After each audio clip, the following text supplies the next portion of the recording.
Welcome to Monday Mondays. I'm Jeff, the Wealth Builder, financial advisor, strategist, cash value life insurance enthusiast, and you're on Money Mondays. And Monday Mondays is a day where I like to talk to a dope financial professional, and we talk about some things money, we talk about some things wealth building, and we talk about some good financial education so you can get some tools that you can use to build your financial empire. And today, on this Money Mondays edition, we're going to be talking about mastering the art of grant writing. And I have Miss Teresa Pelham from the Grants Boutique, and she is a specialist, y'all. She specializes in putting these grants and these grant packages together. So this is going to be a wonderful conversation. I hope you get some nuggets out of this that you can use that in the future when you look to build a grant or get a grant, you will know who to come to get your grant, and you can get some nuggets and get some information on how you can make your grant proposal stand out and make it better. So welcome to Money Mondays, Miss Teresa Pelham from the Grants Boutique. Tell everybody a little bit about you. And when you get finished telling us about you, I want you to dive right into how do you master the art of grant writing? Yeah. Hi, everyone. I am so honored to be with you all tonight. I am Teresa Pelman. I am the CEO of the Grants Boutique, where we offer comprehensive grant writing services. And you probably saying, well, what are some comprehensive grant writing services? Well, that means we do grant writing, editing, we do mock grant reviews, we do grant management, we do reports, anything dealing with grants, we can do it for you. And so, mastering the art of grant writing is just simple. Learning how to write a grant to get the funding you need. That's all it is. You're going to learn. I'm going to talk about some key things today to help you to do that. So, It's just that simple. It's just that simple.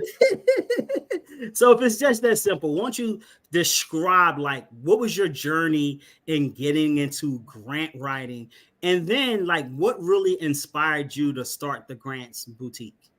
As I started out as a federal grant reviewer to make extra money for Christmas presents for my children. My husband and I, we have 6 children. And so I wanted to help them out a little bit because I was a stay-at-home mom and I wanted to make some extra money. I was a 4K teacher. And so I saw this Department of Education had posted on Google that they needed grant reviewers. And so I applied and I was selected. And evidently I did a good job because I kept getting selected to be a grant reviewer. And then I got selected to review community economic development grants. I got selected to review grants for CDFIs. And so my friend said, Teresa, you always reviewing grants. Why don't you write some? I said, didn't think about that. So I took a course with Dr. Beverly Browning of Grant Writing for Dummies. She wrote that book. And she saw something in me that I didn't even see in myself because she asked me to help some of my fellow students. And then I became an instructional assistant for her 5 courses that she have, college level courses. And so I was writing, and then she got me some like little internships, some side gigs for me to write grants for other grant writers. And then she said, okay, it's time for you to write grants, do your own company. And that's how the Grants Boutique came. But I think the heart of it is when I was a child, and I'm only told the story maybe one other time or twice. Okay. I was raised by my grandparents. Okay. And so they had a group of people who every Christmas would come and then bring a box of it. It may have food in it. It may have things. It gave us little brown bags of candy. And they were so happy and appreciative. And so I just saw, and then working in my church, how when we would go out and donate clothes and different things, and I saw the impact of giving in the community. And so I see how grants, people in those organizations and for-profits and nonprofits use that money to impact their communities. And that's what keep me into the grant business. Wow. in the grant business from a fourth grade kindergarten teacher, someone seeing something in you that you didn't see in yourself. And now look at you here, the grant writer, mastering this grant thing, breaking down grants and helping people to fund their ideas and so they can be able to, do the things that they're passionate about. That is so commendable. So one of the things that I always find so interesting that there's different types of grants for like nonprofits, and then there's a different type of strategy for writing a grant if you are for profit. So what are the key differences when you look at a grant for a nonprofit versus a grant for profit? I think one of the main things is purpose. Okay. All companies have a distinct purpose, but this is where the difference between a nonprofit and a for-profit is the plainest. Many for-profit organizations may have a variety of goals. Their primary mission is to generate profit and developing effective products and services that are valuable to consumers to generate profit. But a nonprofit, by contrast, it doesn't prioritize profit and is instead dedicated promoting like a social cause or advocating for a particular standpoint. Some may be like assisting with basic human needs, environmental needs such as food and water, shelter, education. So that is the main difference in it, is the purpose. But when you come to grants, and I tell that to my for-profit and nonprofit, funders want to fund impact. So I'm trying to, even though for-profits, they are in it for profit, I always, when I meet with them, I ask them, so how is your business helping the community? Because that's what funders want to do. Funders want to fund impact. How's their money, you're going to use it to help the community? That's why you see most of the funders, they fund nonprofits. Most of the grants, there are some that, you can get for profits. Now, I don't want to tell you there aren't, but there are. But the difference is the purpose. You got to make sure what you're doing is going to help the community. And then another one is funding. One of the most, I guess, important aspects of running an organization is establishing a consistent method for funding your projects and your organization. So for-profit organizations, their initial efforts are through bank loans, local investors, revenue-generated sales of products or services. Well, a nonprofit often take a different approach by seeking out like private donations, of time sometimes. And, we talk about in-kind, that's donations of your time. Sometimes they get donations of money. They get corporate sponsorships and government grants. So the funding is different as well. Awesome. I see. So is there any particular strategy if, let's say, for a for-profit, would that be a different type of thing as you express how you're going to help the community or how you're going to serve a particular cause? Does the strategy switch at all, or you pretty much want to really focus in on how you're going to be serving mankind in a better way? Is that right? Really that's what it is. It's the charitable aspect of your company that they want to know. That's where I had a wonderful meeting with a funder today. And even though the company is a for-profit company, they were interested because they want to know, what is the charitable aspects? Do you offer scholarships? Do you what do you do donations in the community? Do you offer internships or do you invest in the youth? What do? You might have a product or service, but do you give a portion of that free to the community? So and the grant, that could be a grant that could fund that part of your business. So it's how you're going to impact the community. So as you can show how you can impact the community, that is going to make a donor more willing to donate the money to your organization or your cause. Okay, I got you. I just wanted to make sure that was clear, that the purpose of what you're trying to do to better mankind or better community or better organization is what the things that the funders are primarily looking at. Right. Awesome. Awesome. We're talking to Teresa Pelham from the Grants Boutique. We are on Money Mondays. Jeff the Wealth Builder here. We just talking to a dope financial professional, and we just trying to give you guys some game so you can move better, so you could be in a position to have that financial education as you are going down on your financial way. Now listen, everybody's talking about AI. AI this, AI that. So how has this digital technology, how has it impacted like the whole grant writing process? And can you share some insights on some things that if you are using AI to help you in the grant write process, like what are some of the things that you should be mindful or wary about? Right. Well, I think digital technology has revolutionized grant seeking and Okay. also grant writing by providing like broader access to grant databases. It helps streamline the application process because a lot of applications are online now. You don't have to type them up and Okay. mail it off or send it an email. So it has streamlined that process. It's also helps because we are going into a data-driven community now. So the data-driven insights for tailored proposals, it has helped. And also your social media and your digital networking. I mean, they play a vital role in establishing that connection with a potential funder because funders will look at your website because on the application, they tell you to put that website on there. So they will look at it. So make sure, what you post is substantial and giving meaning to people. So I think it's great. I know a lot of people use Chat GPT. I love Chat GPT too. But Chat GPT, remember, it's artificial intelligence. It's not you.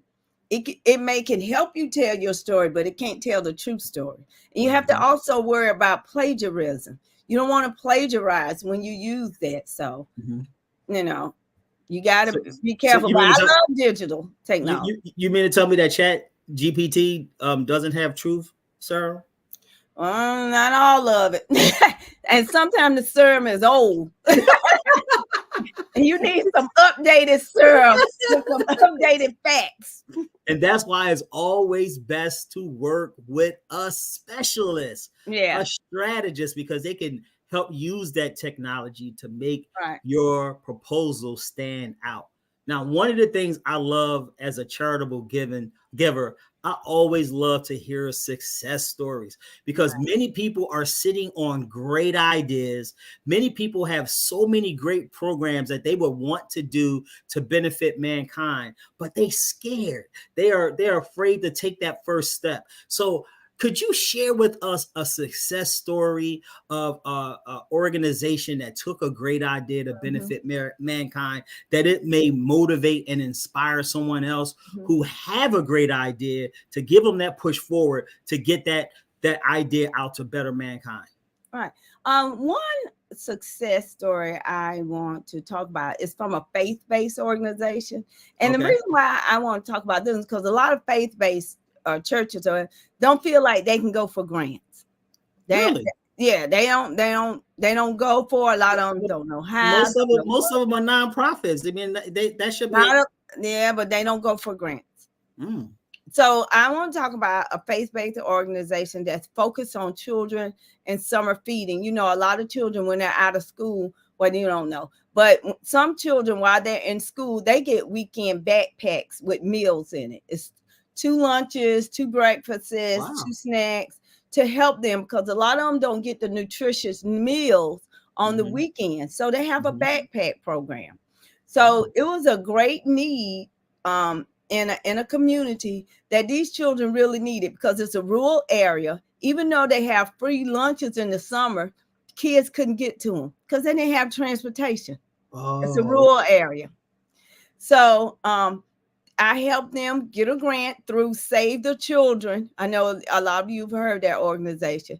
And the funding enabled them to expand their food services. Were able to do the summer feed program but it also gave them stipends that they can use cars, their church van, to actually deliver the meals to the kids. So their Wow. outreach and impact was greater, especially in the underserved community, because of this grant. Those children were able to get lunch, because a lot of children, that they need that meal. That's why they go to school, a lot of them, because they got to get that meal. And so these children in a rural area would not have been able to get a nutritious meal. So we got the grant through Save the Children, and they were able to do that. That's awesome. That's an awesome and great story. Thank you for sharing that. I Right. know as we we talk about the nonprofits. I'm glad you brought up you mentioned about the churches and looking for funding as a Mhm. nonprofit. One of the things that I hear, especially from some clients that I have, and they have these great business Mhm. ideas and things that they would want to do to be charitable to their community, charitable to their some of them are in fraternities and sororities, Mhm. and they have these great ideas and they like, man, if I can only get some funding to kind of Mhm. start or to help in getting this idea, getting this service project off the ground and running, even as a business, like, what is there any kind of like strategies that they can do to kind of secure funding in that manner? Yes. One thing I think as businesses, we don't look local. We Talk go about that a little bit. go and Google everything, but we don't even look at our surrounding communities. Okay. Our church got how much was it? I think it was a $1,500 grant to Okay. help buy books for kids over the summer from a Okay. local company that I didn't even know they had grants. I didn't know they Wow. did. I just happened to call them and say, "Hey, we're looking to do this." I think they go, "Oh," she said, "Well, we have grants. No one ever applied to them." So I know we go to all these databases like Hello Alice, and look local first. Go to your local. How many of you businesses belong to your local chamber of commerce? Mhm. During the COVID, they got a lot of ARPA money, and most of them had spent it. But sometimes their grants or money come funneled down through your local chamber of commerce that you might can get money for as well. There are companies around you. Just look, check in your neighborhood and see. Call them and say, "Hey, I have this idea. I want to help the community. Do you offer any funding or grants?" You Okay. never know, because a lot of these companies, if they're not like Coca-Cola or Pepsi or some of these big companies, um, you might not even know that they have a division in their department where they give out funds. So look local. Okay, look local. That's a good one for the businesses. I know one of the things you mentioned earlier. I just want to circle back to it because Mhm, I want to get the essence. I don't want to miss this because you mhm, mentioned earlier that it is very important that you have a good, compelling story as you're mhm, going to get funding from a funder. Could you mhm. talk about that a little more? Because I don't want the audience to kind of miss how important telling your story or a good Right. story writing ability in your mechanism to why you need the funding and why that is so important. I just want you to touch upon that a little bit because I don't want the audience to miss that. Right. Well, everyone likes a good story. Uh-huh. So storytelling is pivotal in creating your compelling grant proposal. What storytelling does, it humanizes the project. Okay. It creates an emotional connection, Okay. and it illustrates the impact in a relatable manner. So Okay. yeah, a well-told story can, you can turn those statistics and objectives into a narrative that resonates with the funder's values. Okay. So I always tell we have a Grant Success Unlocked webinar that we always do, and I always tell them to use action words. So use your action words to tell your story. Also, look around and see what the need is.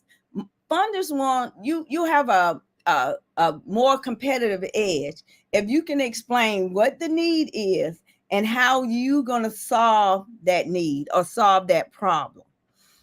First, you got to tell what the need is. This is, and I hate to say it, but this is like the doom and the gloom. If we don't do this, the world's gonna end, or the community just gonna go bad. You got to put that doom and gloom in there to let them know. But this is how we're gonna help the problem, or this is the solution. What my company does. So the main thing is to give the doom and the gloom in a fascinating story, and that will make it more compelling for a funder to want to give you money. Yeah. Right. Your story is going to humanize. All you see is a project. Everybody has a project, and there may be certain people who say, I think you did something here. I think you did something here. I think people didn't catch that what you just threw out there, what you just put down. But I just think tell the doom and the gloom and a fascinating story on how you're going to help benefit man and womankind is the key to getting your grant and getting your funding to fund your initiative. Right. I think that was gold. Yeah, storytelling humanizes the project. You got to get that emotional connection with the funder and with the reviewer. When I read it, I'll be like, oh, okay, they got this, and this. You gotta grab our attention as a federal grant reviewer. It's got to be grabbing. Use those action verbs. Grab my attention. So if someone comes and say, I need you to help to craft me a story to grab some attention so a funder could give me some money, they need to come and talk to Miss Teresa Pelman at the Grants Boutique, because that's one of the things you specialize in. Is that what you're saying? Yes, that is. I do specialize in storytelling and making sure that your story is told that you'll be satisfied, but also that the funders will catch it and say, this seems like something I want to put my money in. So this goes back to the old adage that facts tell, but stories sell. Mm-hmm. All right. Now I've been hearing two different sides of the coin that I hear when people talk about how you should apply for grants.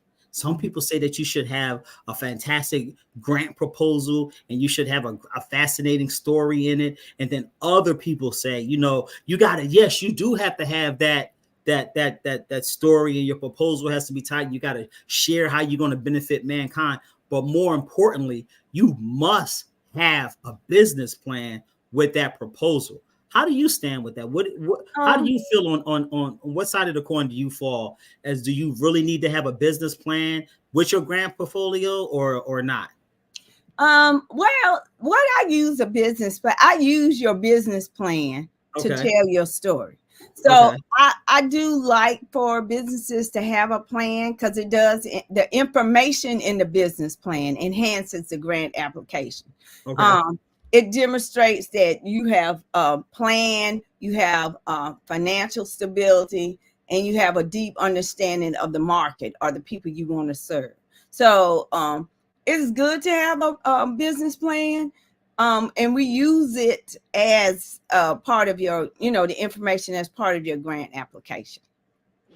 Awesome. So if I was coming into your office and I was sitting and having a consultation with you and we're talking and I'm saying, well, what are some of the common pitfalls that I should be avoiding in this grant writing process? What would be some of the things that you'll tell me? I just want to just say one thing. One thing that a lot of businesses and organizations overlook is overlooking the importance of aligning with the funder's mission. Sometimes we apply for grants, and I see it all the time that I'm like, they must have didn't read. They didn't read. They couldn't have read it. You got to tailor your proposal to reflect the funder's goals and the values. We call it mission match. Okay. Funders tell you what they're going to want. They tell you what they're going to fund, point blank. You don't have to guess, just read. They're going to tell you what they're going to fund. But some people, I don't want to say it that way. Well, just sometimes people change their mission to fit the money. Oh, okay. And a grant reviewer, we know it, especially if we've Okay. been doing it for years. Okay. Because a lot of times they ask you, what other funding have you received? Or Okay. what other things you've done? Or we look at the way you're going to implement it, and we be like, what does this have to do with what? It's not, the math ain't mathing. The math ain't math. No. So that's one another thing. Also, sometimes people do vague objectives and outcomes. You don't know what you want the outcome to be. They looking at the money. One thing, don't always look at the money. Mm. I know you need money for your business, but funders want to fund businesses or organizations that are going to impact the community. They're going to read. If you don't have clear objectives or goals, we're going to be like, what in the world? And also the quality of writing. Okay. I use this thing called Grammarly. I'm a grant writer, and I use Grammarly to check. Yes, to check. I'm gonna give you a tip. If you use Chat GPT, some people do. Copy and paste it into Grammarly, because Grammarly gonna check your grammar and your spelling. Okay. All right. So you need to have a well-written, persuasive proposal. So use that. And I see that a lot, because especially if you have to write a paragraph and we see a lot of spelling mistakes and grammar, we'd be like, what in the world? So if I'm a new funder, some of the common pitfalls, making sure I'm aligning myself with the funder's mission, right? To make sure that I'm using Grammarly to make sure that all the grammar and all of the presentation is right, especially if you're using an AI like Chat GPT. Is there any other pitfalls that I should avoid if I'm brand spanking new? Don't chase the money. Don't chase the money. Yeah. Okay. Sometimes all money is good, but all money ain't good for you and for your organization. I'm glad you said that, because when you said don't chase the money, the first thing that came to my head was Deion Sanders' song that said it must be the money. So I'm so happy that you said that, because you brought me back down to earth. Yeah, right. Because a lot of times we see this grant, it's like $100,000, and we like, oh, I can do some of that, but they can't do all of it. And then they apply for it, and then they don't get it because they didn't meet all the criteria, and then they're upset. They say, oh, they never give it out. No, you didn't read. You didn't see what the grant actually said they wanted, what the funder was going to fund. And it just breaks my heart, because some of them are some really good proposals, and you can tell they spend a lot of time on it, but it's just, the math ain't mathing. It's not what the funders say they want to fund. I hear that. Another thing. We're talking to Teresa Pelman from the Grants Boutique, and we are discussing mastering the art of grant writing here on this Mondays. I just want to switch it up a little bit. And if you had to associate like grant writing to a sport, what type of sport would it be? Oh, good. I am not a sport person, but my manager, he bowls. So he bowls all the time. So I think grant writing, with what he's told us and what we've actually seen him do, bowling, it hinges on precision, because you got to get the ball at the right pin to knock it down. So he got to have the right technique, and you got to be consistently hitting that target, the pin. So I would say bowling, because like a bowler must aim and straight down the pins, where a grant writer must target their proposals like that as well. Every aspect of the proposal, from the need statement to the budget, all of it must align perfectly with the funder's objectives and guidelines. So, and then the technique, you have to have a set of skills, how you hold the ball the right way, and how you throw it down the lane. So in grant writing, you have to do the same thing because you have to know the art of persuasive writing. You got to understand, I always say, the funder's psychology, how the funder is thinking. Anytime I apply for a grant, I always go back and research the funder because I want to know how they think, what they're thinking, how they're going to fund it. And you got to effectively communicate, again, the project's impact. So I said bowling. Bowling, that was a great analogy. I'm just picturing that in my head and lining up in the strategy as far as being a good bowler and a good grant fund writer. That is awesome. So if you were looking through your crystal ball and we're looking, 3, 4, 5, 10 years down the road, and how do you think the grant, I don't want to call it a business, but for the sake of this conversation, I'm gonna say the grant business. How do you see that evolving, and what do you see your role, in that whole evolution process? Well, I think the field is coming increasingly competitive, and also data driven because more people are learning about grants, so they're going to apply for them. Also, some of we getting ready to come up on an election year. So one thing about the grant industry, it can shift during major national events or just funding, because you get a new administration in there. You don't know what money they're going to give out to the entities to give out the grants. So also people are wanting more data because of the technology. They want to know, why do you say that? What digital platforms are you using? So I think it's going to be more competitive. More competitive. Gotcha. So, go ahead. No, go ahead. I'm sorry. And I think it's going to be on sustainability too, because a lot of the funders, they give out grants. Now they're saying, okay, after this grant funding is over, how are you going to continue the work? And so they're really looking at sustainability, social impact, and maybe innovation. They want some new innovative ideas to come out. So how does a funder check the checks and balances to make sure that the money that they gave to a nonprofit or a for-profit money is being spent properly? Oh, you have reports. You have to do compliance.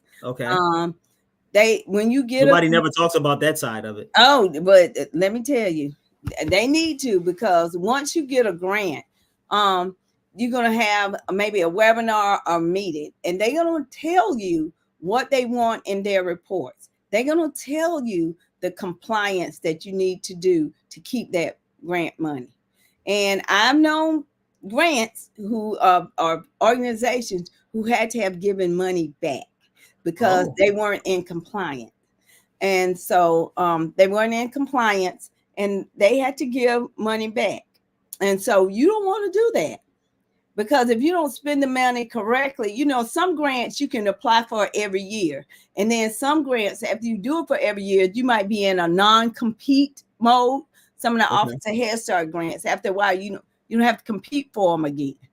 So if you can't show that you've did the reports correctly and spent the money correctly, you might not be able to recompete for that grant. So you got to stay compliant.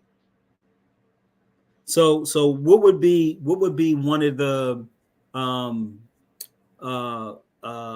benefits, or what are some of the things that make you not get the money, have to send the money back? No, some of the things to make you, if you got if you got the money as a recipient, do they have software or things of that nature to help you to track the money, to make sure that it's being used as the funder intended for you to use it?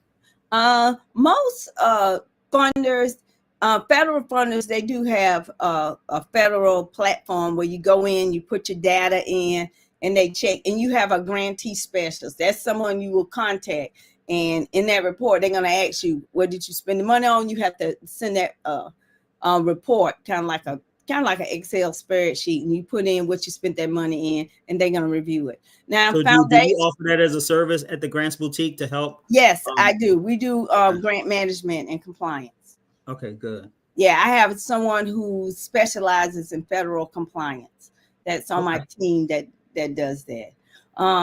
For foundations and local, like when we got that grant from the local, all I had to do is do like a report, like a PDF, like a Word document, tell them who we serve, what we spent the money on, included receipts. Always save your receipts or whatever you spend your money on. If you getting equipment and stuff, save that and you put that into your report and send it to them. Okay. I think one thing that trip up people with compliance is the budget. I've known a lot of people that you have to count every penny or, make sure. And then if you don't spend the money and you want to spend the money on something else, you need to call the funder first and say, hey, we're not going to be able to spend the money on this, but we would like to move it to this category. Call them first. Just don't do it. Call them and talk to them and let's see if they will allow you to do that. We're talking to Teresa Pelman from the Grants Boutique, a grant specialist, 12 years in the business of helping individuals, profits and nonprofits get that grant money so that they can be able to be help with their planning and their initiatives to better mankind, to better their communities, to better their organizations. So I am so happy and grateful that we had an opportunity to talk with her tonight on Money Mondays. And I just want you to summarize really quick this whole grant writing process and leave with 3 good, solid strategies that if someone's watching this, this is a must-have in a grant writing process, so that when they come to you, you can help them to really go get that money that's out there to help these organizations. All right. Number 1, understand the funder's priorities. Funders tell you exactly what they want to fund. There's no guesswork. So understand what they're going to what their priorities are and tailor your proposal accordingly. Make sure you do the mission match that you mentioned. 2, articulate the impact and sustainability of your project. How what you do in your business going to impact the community? They want to know that charitable impact, the charitable aspect of your company. And number 3, ensure your proposal is well structured, engaging, tell a wonderful story. I mean, who knows your business or your organization better than you? Mm-hmm. Let that passion flow in your storytelling. Mm-hmm. So how can people find you? I am on LinkedIn. You look for Teresa Pelman or the Grants Boutique. I am on Facebook, Teresa Pelman or the Grants Boutique. I'm very simple. You don't have to just Teresa Pelman or the Grants Boutique. You can find me. I'm also on Instagram. Can you work with anyone in any state, or is it? I can. Okay. I can. That's one thing about the grant writing industry. You can work with anybody in any state, and you don't have to have, a special license to work with someone. Well, thank you, Teresa. Thank you for coming on Mondays. We talk with a dope financial professional. This is all about getting that grant money. So I thank you for coming in and just giving some knowledge and dropping some nuggets to make this whole grant writing process and procedures just a little bit more easily understandable. So I hope I did a good job in asking you the right questions, so the listeners out there were able to grab a nugget or two. And if you found this to be beneficial, please drop a comment, a 1 or a 2 in the comment section to let us know that you got some good information from this. And if you watching this on a replay, just type in replay. Teresa's information can be in the show notes, and we thank her for being a guest on Money Mondays, where we talk to a dope financial professional. I'm Jeff the Wealth Builder. You got any last words you want to say before we sign out tonight?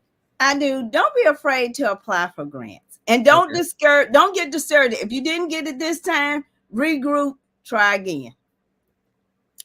If at first you don't succeed, Try try again.